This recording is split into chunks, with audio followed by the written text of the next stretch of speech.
You are now politicking with Poe on PoPolitickin.com. I don't know how y'all see it, but when it comes to the children, Wu-Tang is for the children. We teach the children. You know what I mean? There you go. Welcome back to PoPolitickin.com, your home for self-help meets hip-hop. Make sure you go on Spotify, Apple Music. Right now, we're live on YouTube, Facebook, and Twitch.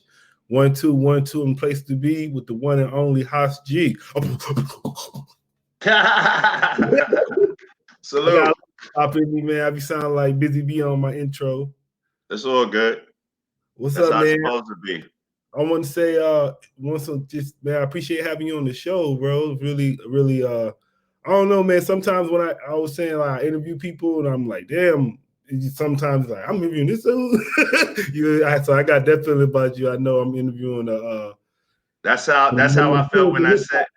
That's how I felt when I sat next to Mr. Magic at the W Hotel on like I don't know, 50-something Street in Manhattan, and I was just chilling. And I sat at the bar. I had my cognac for the night. We in the hotel, and I'm looking right next to me. I'm like, oh Lord, I'm sitting next to this dude.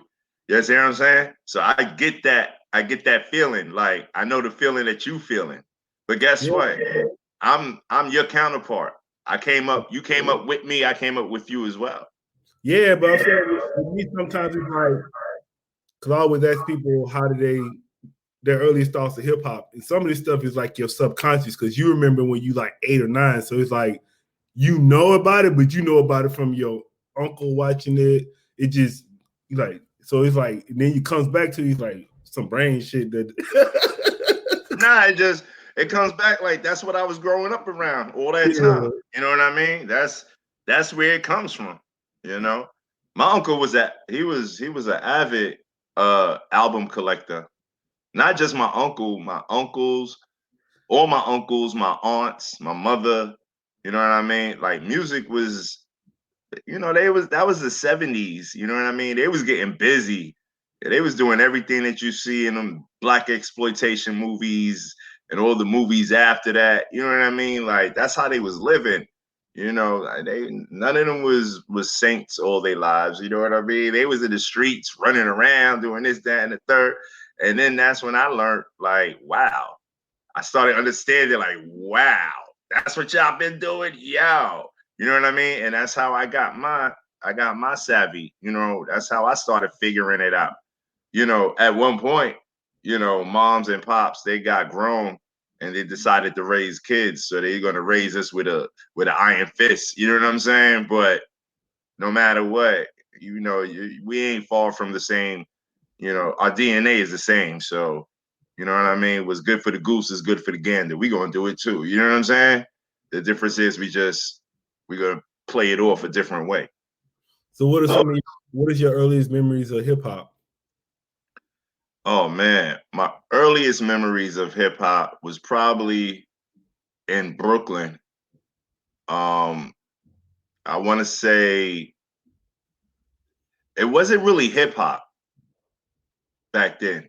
What it was a gathering of musicians, a gathering of festivities, because I came from Flatbush, Brooklyn. So, you know, we always had the Labor Day parade. We always had block parties.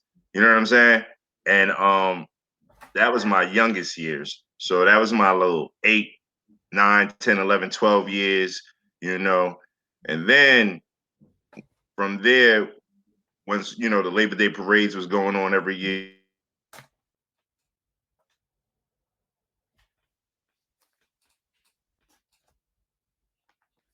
you know, dug deep into hip hop.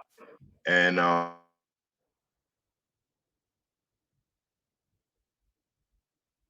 like, you know, that's a specific club.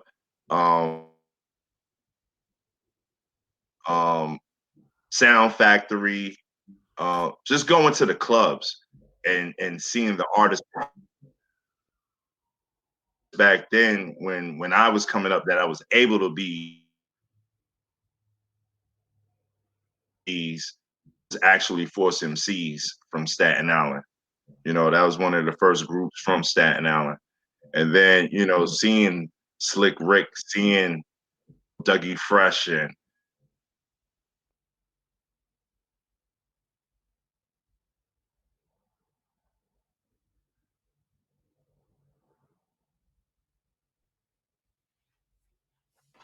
Yeah, I think it was frozen. You got me back? Yeah, there you go. Yeah. Well, I don't know if you caught me, but Force MDs was the first group from Staten Island. So I got to see them. Slick Rick, you know what I mean? I remember when BDP came out to Staten Island and rocked out with Rakim and all of that. So I started seeing those shows, you know, early enough. and you know, that was some of the inspiration that made me want to become a rapper. man, can you? I mean, I don't know. I know a lot of people probably ask you the same questions, but you know, can you talk about the how you formed with the UMCs? How y'all formed up? No, I can't talk about that. Yeah, cool. I won't talk about that. No, I'm just messing with you. Come on, Yeah, man. I know like, man, you probably get that question all the time, but you know, I still want to ask it. You have to ask it. You know why? Because every platform is a different platform. And, you know, you got a whole different following than, you know, the next person. And guess what? We're here to spread the love and tell the truth. So basically, like I said, I'm from Brooklyn. My man, Cool Kim, he lived on Staten Island already. And, you know, we just hooked up because I'm from one part of Staten Island. He's from another part of Staten Island. And we are in the same genre, you know, we're both rappers. And my friends know about his friends know about him and know about us. So that's what started happening. The friends started talking, yo, this dude over here and that dude over there, yo, they dope, yo, what's up?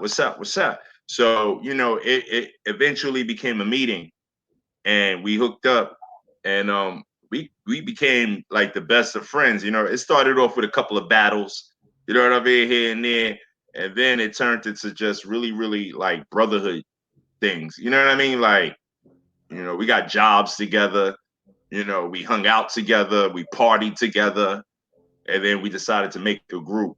And you know, we was part of a bigger group, but you know, I guess what you say, the weak shall fall off.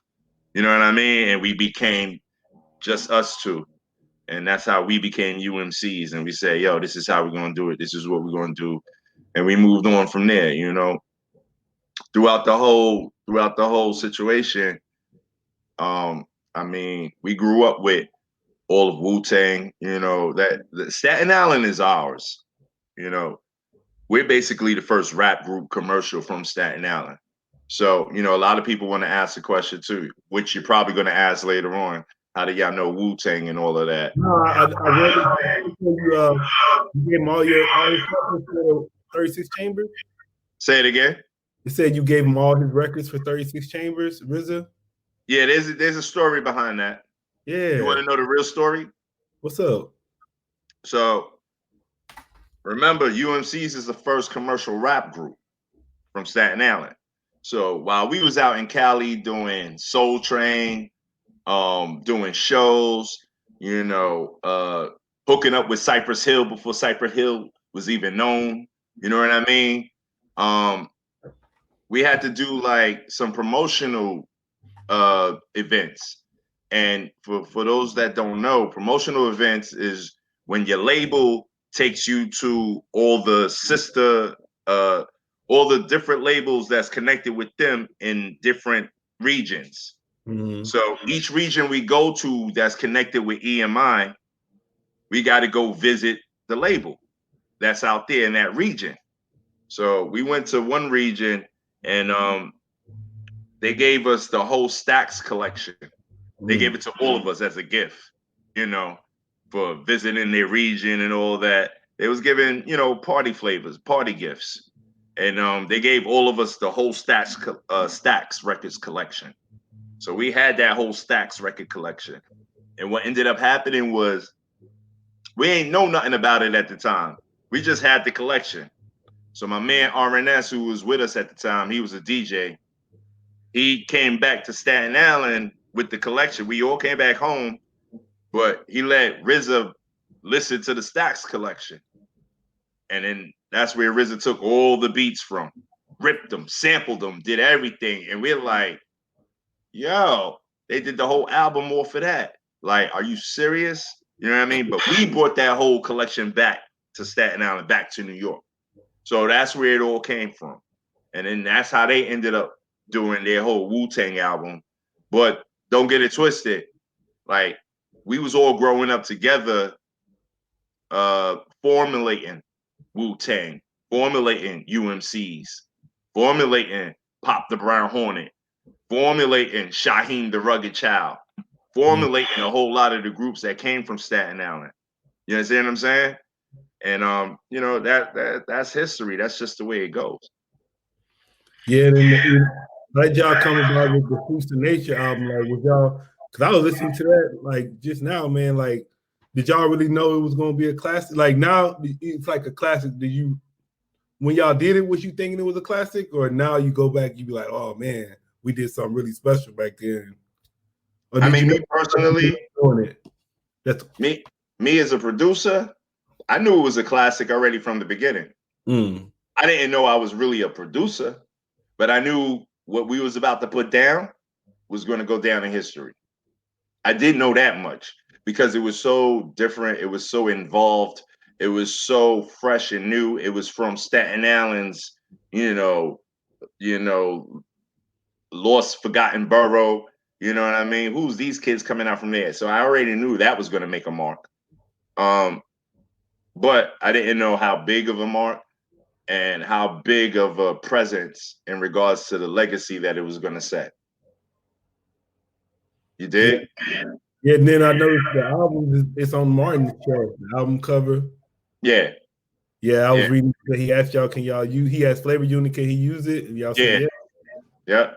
And we didn't know nothing about no Martin show, no nothing. None of that was developed. I mean, none of that was, it was being developed already, but it wasn't really out yet. So back then it was just like, there's this new show get ready to happen and they want to use your poster. And, you know, back then promotion was a big thing. So you would allow anybody and everybody to, you know, pitch you, promote you, and you know, you become allies. You know what I'm saying? So that's what that was about. But the next thing you know, that show blew up, took off, and here we are on the front. You know what I mean? Like, wow. But you gotta. Here's the thing, though. A lot of people don't get. If you think about it, like connections are a mother. You know what I mean? It's like, think about it. When you look at Martin's wardrobe, look at the whole team's wardrobe, right? Yeah, wasn't it a whole bunch of bright colors and all of that stuff on Martin? Mm-hmm.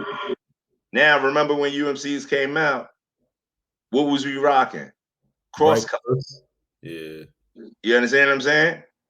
That's how those connections happen. So that was the flyest, brightest group at the time, rocking cross colors.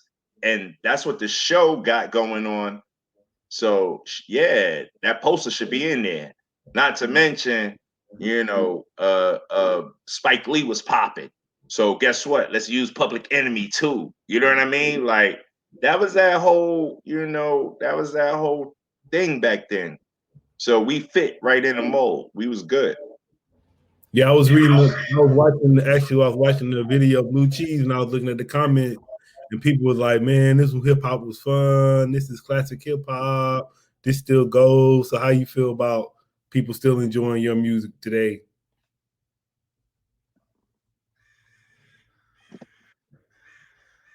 There you go. Did you get me? Say that again. No, I was just saying, like I was looking at one of your songs on YouTube. I think the Blue Cheese. And I was looking at the comments and people were saying when hip hop was fun, this is dope. Basically just giving you your accolades. So I said, how does it feel like 2020, people still love that music, love that sound. And they know that was, you know. I'm not gonna lie. Like the sound is timeless. Like it's one of those type of things. You know, you can't. I can't put a limit on Eric B and Rakim for president. You know what I mean? I can't put a limit on, you know, James Brown, Papa don't want no smoke. I mean, Papa ain't raised no, you know, whatever it is. You know what I'm saying? Like, it's weird because timeless music is what we are looking for. Timeless music is what we're here to create. You know, like nowadays, a lot of music comes and goes. Now that's what, and that's where we should be concerned, you know, or concerned for, you know. But if we made a stamp and the music is timeless and they still love it to this day and they can play it in the clubs, you know, Slick Rick the Ruler, you know what I mean? I can't. I'm in a league with the greatest. That's how I feel. Like if my record is timeless like that and people are still jumping to it when they pop it off, you know, One to Grow On is one of those records automatically. You know, Blue Cheese is dope, but One to Grow On is so timeless and so in tune with what's going on throughout each and every decade. You can't stop knowledge, you know what I mean? And you can't stop good rhythm. You can't stop good beats. You can't stop good, you know, bass lines. That's what it is. So I feel really, really good about it. And I know that beyond that, if I never did anything else and the world imploded and we turned into the Planet of the Apes and they got to go dig into the libraries, they're going to find Blue Cheese or One to Grow On in that library because it was already etched in stone. You dig what I'm saying? Yeah, then I was saying, I was just reading this write-up about your group, but it was saying the second album was more hardcore. So I was going to ask you, was it a reason? Was it more hardcore to you? I was going to ask you about that. They saying that the second album was more hardcore than the first album. Oh, man. So you want to get into that? Yeah. Yeah, basically. All right, so this is what it is, you know, just for everybody to understand for real. Like when you're like 17 years old, 18 years old, getting into music, and you have no knowledge of it, you ain't got no background, you don't got no guidance. You get into it because you just love it, you believe in it. You don't know the business aspect of it to the fullest. So by the time you get to where you got to go and you made hit records, you know what I'm saying? Off your first album, you made a hit record. You made 2 hit records. You had a banging album. And then your label goes and get a deal for about $6 million based off of the album that we gave them off of $15,000. Right? Yeah. What do you expect to happen on the next go around for the second album for the artist? What should the right label executive do for the artist on the next album? I'm asking you the question now. What's the right thing to do by the artist for the second album? Give them more money? Exactly. Yeah. If we did it off of $15,000 for the first album and you got $6 million, so now when it's time to hit that second album, how should we be looking? At least $1 million or $2 million. Not even that much. Maybe you don't even have to do that much. You know what I mean? Because it was all your work. But guess what? 15,000? Come on, go up. Throw up 100. You know what I'm saying? But not even 500, not even 100, not even, you know, it's like word. They tried to get 15 again, huh? They was come back with 10. Like make it work. Yeah, make it work. Like, come on, you serious, B? Yeah. So what happens is, you know, we get frustrated. You know, now we're not in the same frame of mind. You know, you got to keep your artist happy. That's one thing. That's a point right there to let everybody know. Keep your artists happy.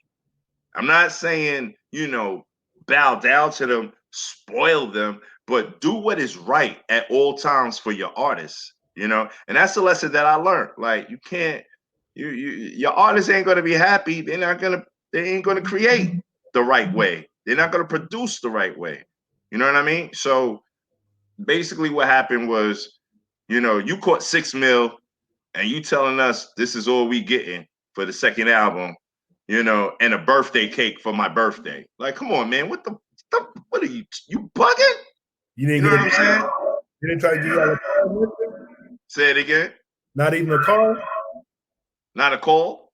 A car, like a car. No, they wasn't giving out cars back then. Here's a ticket on the bus or the plane. That's it. And a nice hotel. All the time it was nice hotels. I can't front. But guess what? Dog, if we did an album off of $15,000 and you just caught $6 million, you need to break some of that bread with your artists that help you get to that level. Yeah, and if it ain't go down like that, then guess what?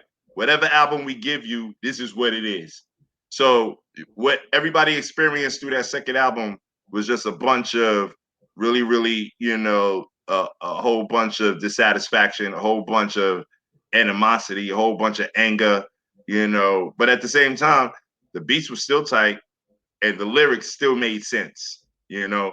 So if everybody understood what the transition was about, they would have known that we went from fun, you know what I mean, to just craziness, because it took us there. You know what I'm saying? It really just took us there. And that was the only thing that we could express. Art, you know what I mean? What did they say? Art imitates life. Yeah. That's the life we was living at that time. That's crazy. You know? It came to the holidays and we couldn't even get an advance. You know what I mean?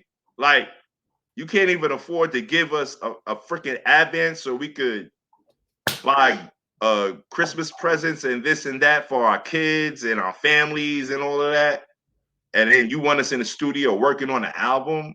Come on, that's dissatisfaction right there. We're not built like that. We don't believe in that. So the only thing that's gonna come out is dissatisfaction, anger, you know, bitterness. You understand what I'm saying? You know, I apologize to my fans. I never meant it to go that way. But sometimes life just takes us through, you know, a whole bunch of hoops and hurdles. And, you know, at the end of the day, the only thing we can say is, please forgive me. You know, I didn't mean it like that, but I was pressured into it. And, you know, I wasn't strong enough at that time to, you know, deflect it. So I fell into it. Yeah, I'm gonna say, earlier you were saying with the first album, you didn't really know what producing was. So how did you learn about producing more? First album, I really was producing. You know, I just wasn't, I guess, focused on being a producer. I was more focused on just making beats for us to sing to rap to. You understand what I'm saying? But at the same time, I was actually producing it. So what happens is, as being an artist, being a rapper and making the music, you know, you're involved, you know, you're doing what you do. And I'm not looking at it like I'm an outside producer. Like if I'm producing for a specific artist that I'm not really, really involved with, but I'm producing their record, you know, that was UMC's project. So I looked at it like that, you know what I'm saying? And that's what it was. So then I finally figured out later on that, oh, wow, all those years I've been a producer. You know, I know how to construct. I know how to conduct. I know how to implement. I know how to guide. I know how to strategize. I know how to mix. I know how to, you know, get it right. And then I realized, yeah, those are all the signs of being a good producer. So it wasn't until later on when I started producing for, you know, fellow artists, MCs, whatever, outside artists, MCs, that I realized, yo, I'm coming in, I'm guiding this whole ship. You know what I mean? Yes, I am a producer. Yeah, I know. I was looking at you. You did the Apollo 2 for Ghostface, and then the Magic Stick with 50 Cent and Lil Kim. Mm-hmm. That's tight. I like them joints. What do you use when you produce? Like, what kind of software or instruments? I mean, well, first of all, you know, Staten Island, we're really renowned for the ASR 10. That's the keyboard, the Ensoniq. So that's what I started with. You know, salute to RNS. He's the one who put me on to that. RNS is one of Staten Island's producers too. But yeah, I started with the ASR, you know, then I elevated to the MPC. I went from the MPC to just dealing with the programs, Logic, Pro Tools. I'm not really the fan of Pro Tools, but I still got to use it here and there.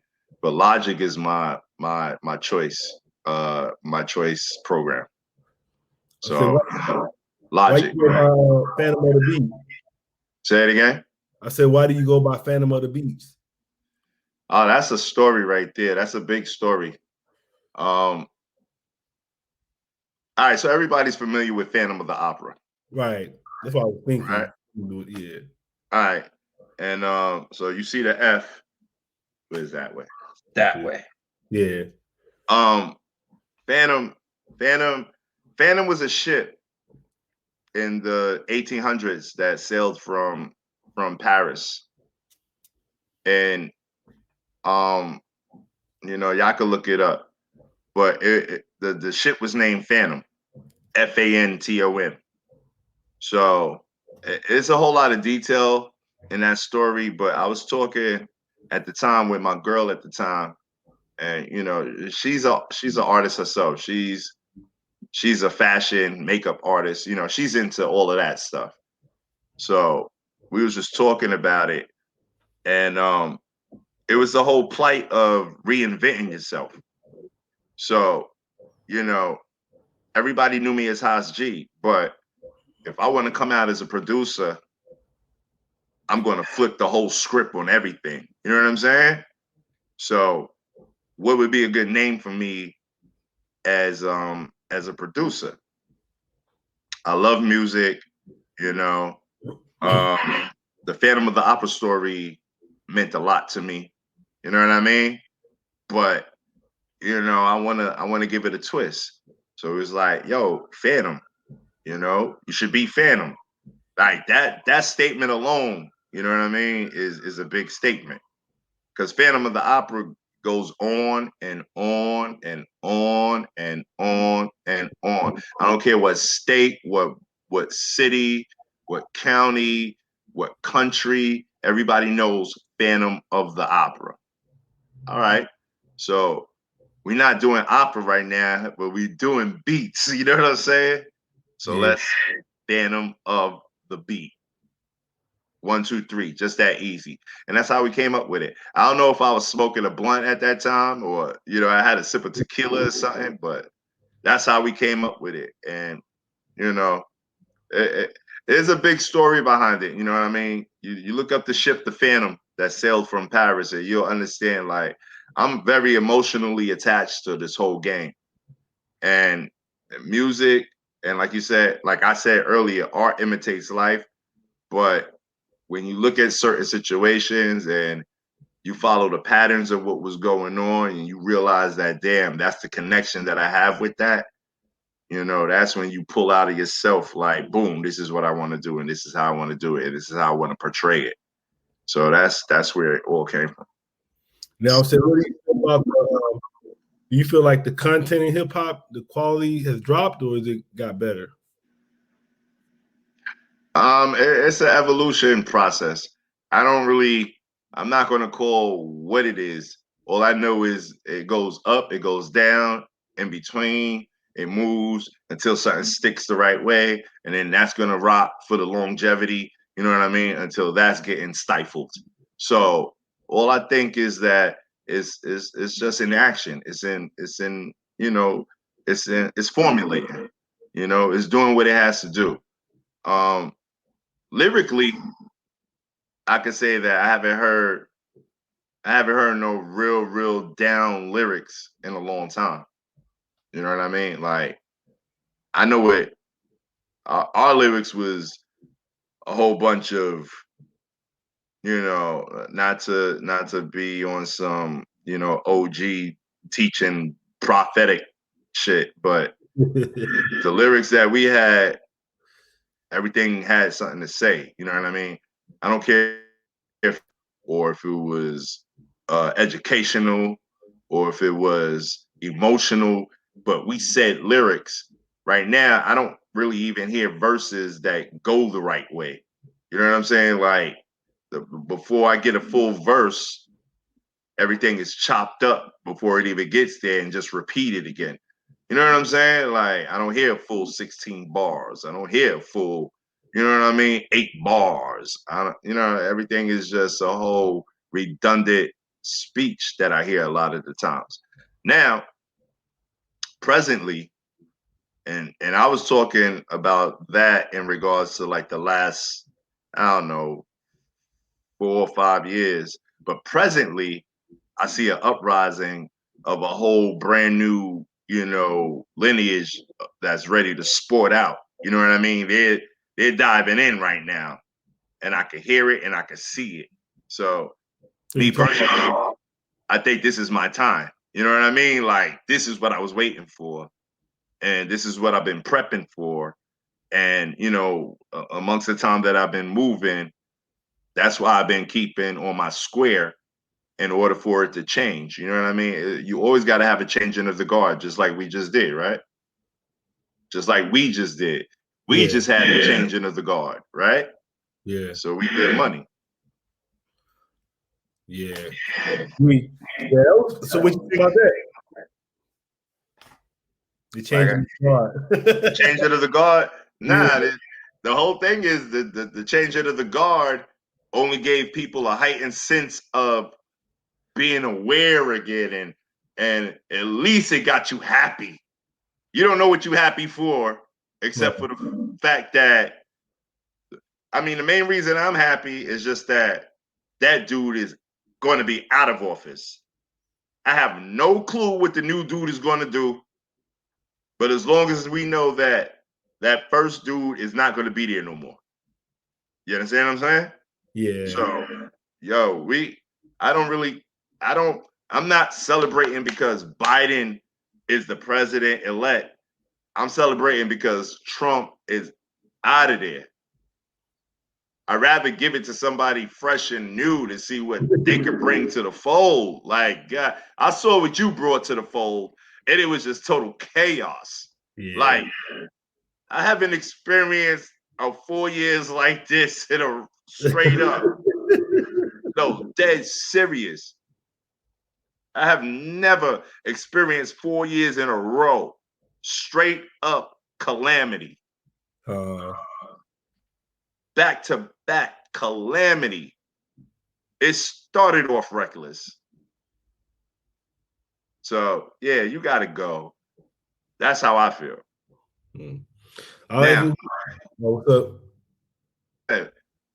Biden and Harris, that's a whole new wave. That's why everybody's excited. Like, whoa. Now we got the black woman vice president. We got a new president, Biden, who was the vice president, who was under Obama. Wait a minute. Maybe he's looking up. We don't know. I'm not sure. Politics is a tricky thing. You know what I'm saying? Like, politics is real tricky, you know, and I never fall into the politics. Yeah. I'm straight with it. You know what I mean? I just watch, I focus, I see what's going on, and you know, hopefully it's going to be for the better. You know, but guess what? At the end of the day, we lived a milestone when there's a lot of people who didn't even make it to this point. Yeah, no, right? I'll ask you, but who would you say your top 5 in hip hop is? Yeah, I don't want to know my top 5. Them youngers out there listening, they ain't even gonna know who I'm talking about. No, this for the old heads. All right. So we're gonna go. All right. First and foremost, for me, it started out with the whole Juice Crew. So yeah, I want to put them in one. Okay. Because if I can't split them all up, so I'll just say the Juice Crew. Okay. And you know who that consists of? You know, Big Daddy Kane, Yeah. MC Shan, Molly Moore, Biz Markie, Roxanne Shante. Yeah. That whole thing. You know, so that was one of my inspirational points. And that was my inspirational producer, Molly Moore. You know what I mean? Like Molly Moore was an inspiration to me as a producer.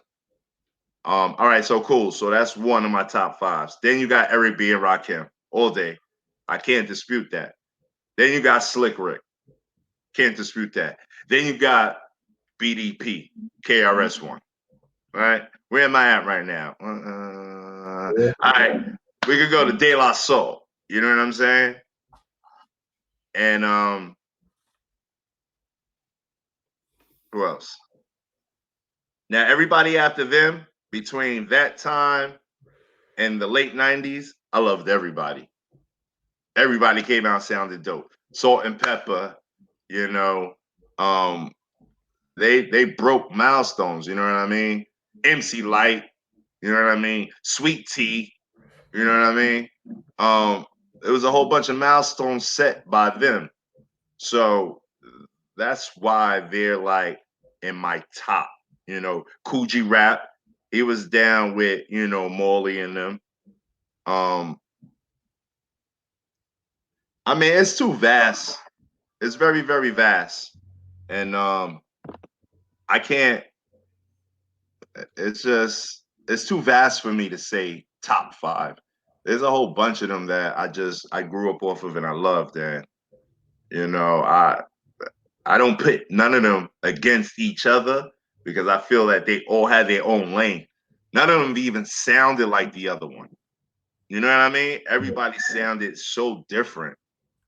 So well, I was gonna ask you were saying like you kind of came up with Wu-Tang. That's what you were saying earlier, like y'all came up together a little bit. yeah. Yeah, so I saw this part of the Wu-Tang show where it was like, I think RZA first had a deal, but he basically flopped. Then he came back out. Was you around when he first had that first deal? Because it was like, I guess it's kind of like, it seemed like they was trying to make him go a different direction with his music. So it looked like it didn't work. Then he came back with Wu-Tang. Was you around him during that time? Yeah. That's when he came out with We Love You, Rakim. Yeah. So that record was, yeah. But no matter what, he still opened the door. You know what I mean? Like, that was just a stepping stone. And then he realized that ain't it. You know what I'm saying? You know, that's just like when they had the picture of Dre wearing tights and spandex or whatever. And you know what I mean? It's like, yo, this is an artistic form. This is an artistic arena. You know what I mean? People don't know what's going to propel them to the next level. But guess what? They're daring and they try. So I give everybody props for even trying to do it. You know what I'm saying? Not everybody can even step in the arena. Primo, Gangstar. And then what are some of your interests outside of music?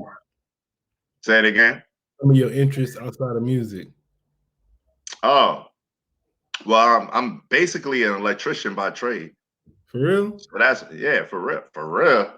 Man, y'all better hit my IG and see all them electrical posts I throw up on there. Yeah, I'm an electrician by trade. Licensed electrician. You know, I mean, I've worked, you know what I'm saying? Music wasn't just about me. You know, I worked for New York City Transit. I worked for Local 3. You know what I mean? I built buildings. I built some of the houses of the people that's looking at this situation that are living in. You know what I mean? I built y'all houses. Yeah. When you got involved with that? How long you been involved with that? Oh, I was an electrician right out of high school. I went to a trade school. So I went to a trade school where I learned to be an electrician. And right from my trade school, my my teacher at the time, he just flew me right into transit, New York City Transit, right out of high school. So I've been an electrician now, what, 25 years plus? You know what I'm saying? So I'm a master. But it goes hand in hand because electrician, studio, music, wires, you know what I mean? Equipment, you know what I mean? It all floats hand in hand. So it's all good. So when I'm not, making your favorite hits, I'm in the back lighting shit up. You know what I'm saying? I'm on the other side. I'm in the other building lighting shit up. You know what I mean? So this way y'all can make the hits or do whatever you got to do. But nobody can function unless you got electricity. You dig? Yeah. So what other current projects you working on right now? I read you got FLAGZ, a single. Yeah. Well, basically right now I got a whole album out. I did a producer's album, and for the resurgence, which means I took a hiatus for a little bit. I was watching the climate, seeing what was going on. And during that time, I was putting together a producer's album. Put the producer's album together, which consists of a whole bunch of different artists, from, your Tallpree, Mr. Easy, Chip Fools, Rhyme Records, Dre Wonders, new artists, old artists mixed in and out. You know what I mean? But on one album produced by Fantom of the Beat. So off that album, I just started letting off singles go. And, there's certain singles that's, stuck and that started moving. And the whole point of doing that producer's album was to let everybody know that I am an executive producer. I know how to put a whole album together. I know how to bring artists together. And eventually that led to me getting my own record label. You know what I mean? So I got the record label. Now it's just time for me to really, really show and prove what the next step in this music game is going to be as far as we're concerned. And I got a whole team. I got a whole crew that they've been gearing up to get ready. And I think this is going to be the platform for all of us to show our talents the right way. And then, my homies, we kind of the show all the time. Do you think it's an age limit as far as like rappers in hip hop? You remember, because Game was like, you 38 and you still rapping, but now Game is about 38 and he's still rapping. So we don't think, other genres is not like that, but it seems like hip hop is like, at a certain age they feel like you shouldn't rap no more and stuff. I mean, we just had this conversation. At a certain age, me personally, I don't believe you should be starting new rap songs. But if you have a catalog already, I believe you should be touring and still singing your catalog. You know what I mean? Like, that's the whole thing. Like, I don't believe you could come out with a new rap song and it catches the attention of these young kids because you're not in their bracket no more. They're not seeing what you do no more. They will live off your classics. You know what I mean? Because their parents lived off of your classics. Their parents grew off your classics. So they could relate to that. But I don't think that you could come out right now at 40, 43, 45 and do a brand new song and the kids is going to relate to it. Because now that means you got to dumb down to relate to the kids. You understand what I'm saying? Rappers spit what they know. So if you're going to spit what you know, whoever's listening should be able to relate to what you're doing. So I think there is an age thing when it comes to being a rapper. Yeah, because I feel like I always look at it like you were saying, it's kind of like you can't be rapping about being in the club when you like 45 or 50 years old. Like, you don't. So it's kind of like a young man. That don't make sense, right? Yeah. So you get it. But guess what? The good thing about that is there's still a place for you in music. Maybe you don't have to be the rapper. Maybe you need to spread the knowledge and raise up the next new rapper and give them your, knowledge. You know what I mean? Yeah, or you can be the podcaster or the promoter or something. You can be. You're supposed to become the executive. Yeah. Which is what I just did. I'm the executive. I can still write bars all day long if I choose to, but that ain't my passion. You know, my passion is producing, making sure that it all comes together, making sure that I got a whole team that brings everything together. You understand what I'm saying? Making sure that everybody's responsible for their own position and making it all happen. And at the end of the day, we got a finished product. You know what I'm saying? And then I know where to take the product and how to get that product pushed out the right way. That's what we supposed to be doing. We supposed to have elevated and graduated. Well, I'm gonna say, like, speaking of the product, what is a good age for a new artist? Because like I interviewed some artists 14.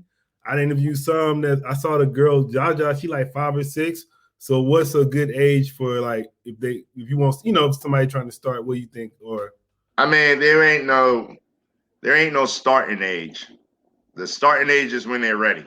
But what happens is, even when they're ready, who's around them to guide them to, you know, develop it, to make sure that it moves the right way. You understand what I'm saying? You can start at 5 or 6 and be a hit if you got the right people around you that's helping you become that, you know? And, you know, 18, 19, 20, 21, I don't care what it is, you still have to have the right development crew around you to do that. You're not going to do it by yourself at that age because you don't even have enough knowledge you don't have no wisdom of the game. You don't know nothing. You know what I mean? So no matter who you are, what age, from youngest to the whatever age, you still need a team. You still need the right people around you. You still need the guidance around you. You know, you can't do it by yourself. We, on the other hand, we did it by ourselves. You know why? Because we was daring enough. We was at that age where we were smart enough. You know, I graduated school salutatorian. You understand what I'm saying? Like, I'm not a dum-dum. We knew the streets already. We knew the books already. So we was able to move out there and do it on our own. But not everybody's built like that. Right. Sure. So you kind of was going into it though, but what advice would you give to new artists? You know, they're trying to build a name, build their brand. Oh man. The advice I would give everybody right now is stop following the norm. Do what you want to do, how you want to do it. There's a whole lot of copycatters out there. They all sound the same. That's boring, and that's getting ready to come to pass. Like, trust me when I tell you, once y'all hear the new thing that happens, y'all gonna be like, oh, I should have did that instead of doing what I'm doing. You know why? You know, followers, you know, they, like I said, it's a cookie cutter machine. You know, the original is the original.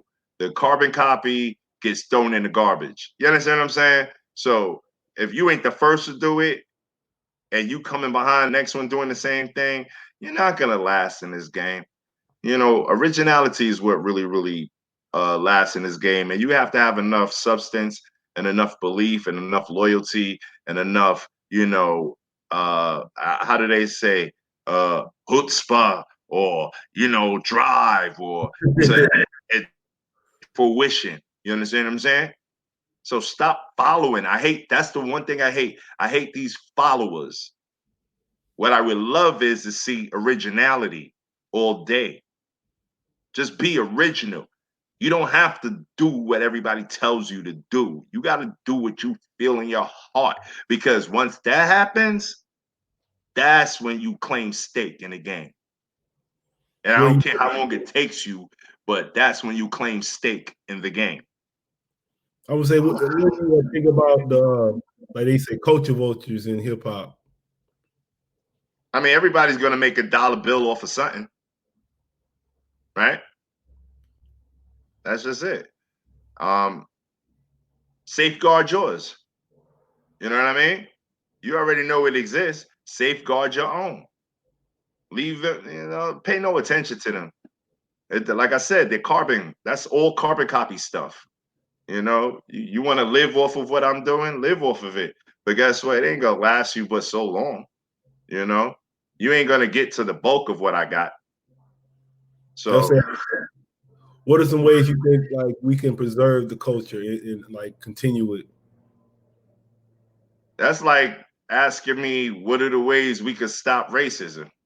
You dig? You understand what I'm saying? There's no answer to that. There's no answer to that. That's the unknown. That's the X, the unknown. You understand what I'm saying? Yeah. It has to be figured out. But the only way you're gonna figure it out is independently, how you do your moves. You know what I mean? How am I gonna save the culture? How am I gonna preserve the culture? But when it comes to unifying a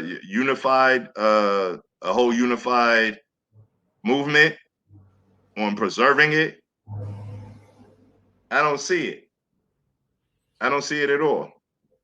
I think as individuals develop mentally, emotionally, mentally, and figure out, well, guess what? Let me secure my private sector, and I'm a conserve everything within this circle. You know what I mean? Then I think it'll branch out. Other than that, there's no one way to tell everybody to do it, because everybody's so caught up in the, they're caught up in the mix of everything else. And what would you like to say to your fans and supporters? Well, I want to believe in Biden, but when he says we're going to get rid of systematic racism, and I'm dead serious. When he said that, how do you get rid of that when it's always been here? Yeah, you can't. That's why you're going to basically. How do you get rid of it? Yeah, you can't unless you get rid of those people. And how you ain't going to get rid of those people. Because now you're a racist getting rid of the racist people. Yeah, you can't exterminate them. So that right there is far-fetched. Yeah. What I really want to do is tell my fans, yo, y'all can find me at Fantom of the Beat with an F, FANTOMOFTHEBEAT on Instagram. And my quotes are going to be really, really quick and to the point. My lifestyle is going to show you how I move, how I live. And I just want y'all to do the same thing. You know what I mean? Indulge in something that's fresh. Indulge in something that's new. You know what I mean? And I'm not that fresh and that new. I've always been around, hovering. But, I move in. I stick, bob, weave, throw a jab real quick. You know what I mean? And come back through. Go look up my history. Go check out Fantom of the Beat. Go check out Haas G from the UMCs. Go learn the history, because, as Kanye said, he had two choices. He said, I had the choice to pick a Pete Rock tape or a UMC tape. And I know Kanye for the last decade was one of the best producers that all these kids was following for the last 10 years. So how does that make you feel? I'm good. I'm very good. It don't make me feel neither nor, because he told me that before he even blew up. It's just that he actually announced it publicly. You didn't vote for him? Huh? You didn't vote for him? Man, listen. You're bugging. I'll vote for him for the Grammys. Not president.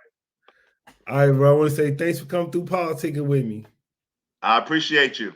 Anything else you want to leave listeners with? Just go check out that Fantom of the Beat Audiodrome album. It's all over the place. It's Audiodrome, AUDRIODROME. Look out for the Fantom Music record label that's about to drop through Humag, Sony Orchard. you know, and just pay attention. You know, there's a whole bunch of music out there. You know, you don't got to be pinned into one box. And you know, open up your ears, circumvent. You know, see what's going on. You know, it's a big, different world out here right now. You know, technology is our friend, and use it.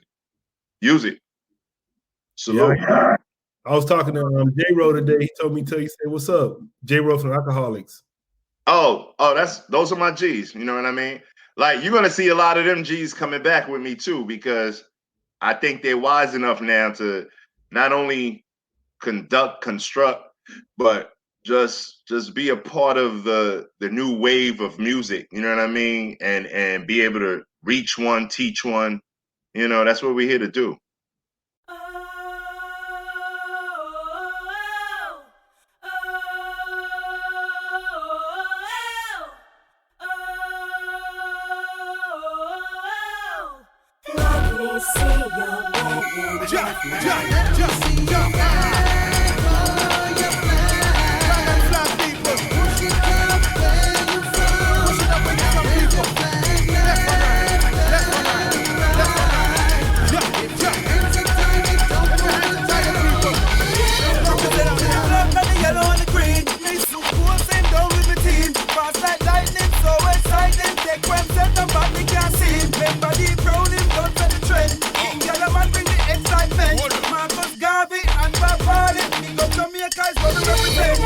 Grenada, the spice island they come from. The same island like Malcolm X bomb. The mighty Sparrow, Louis Hamilton, Team Marisol. Them a band Grenada. We have the best beaches, blue waters, white sand. While down is the beach, Shamda base. We man, if you know, say, you are pro Grenada. Let me see the red green and yellow flag in your hand.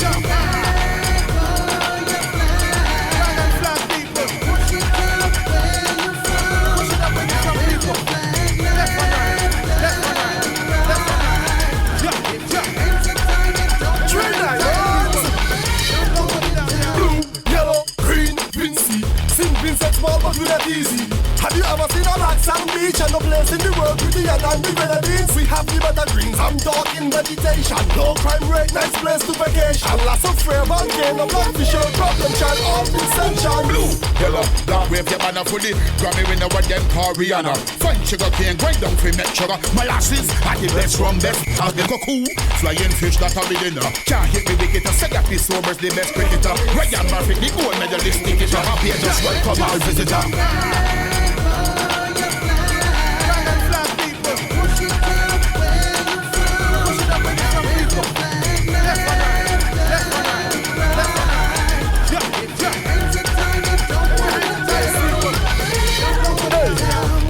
Let me tell you where me from. Trinidad Island, Asoka and Pan. Trinidad red, white and black. We are the biggest carnival with the best set of gal in the land.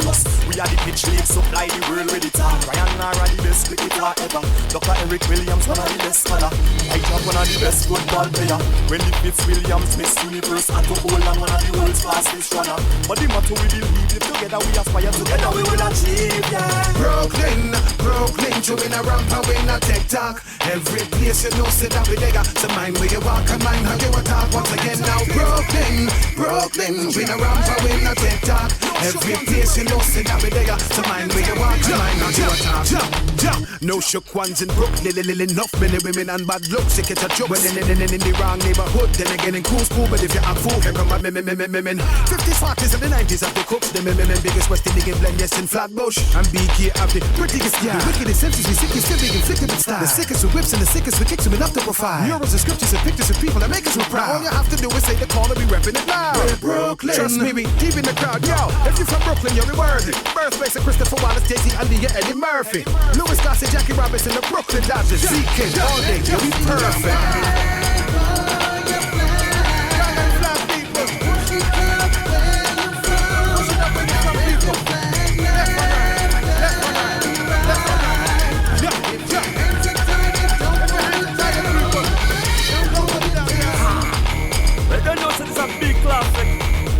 Things are going, all countries involved, you know.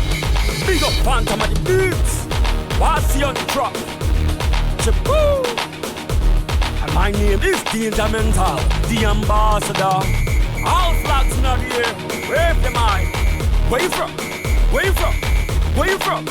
Worldwide. PoPolitickin.com.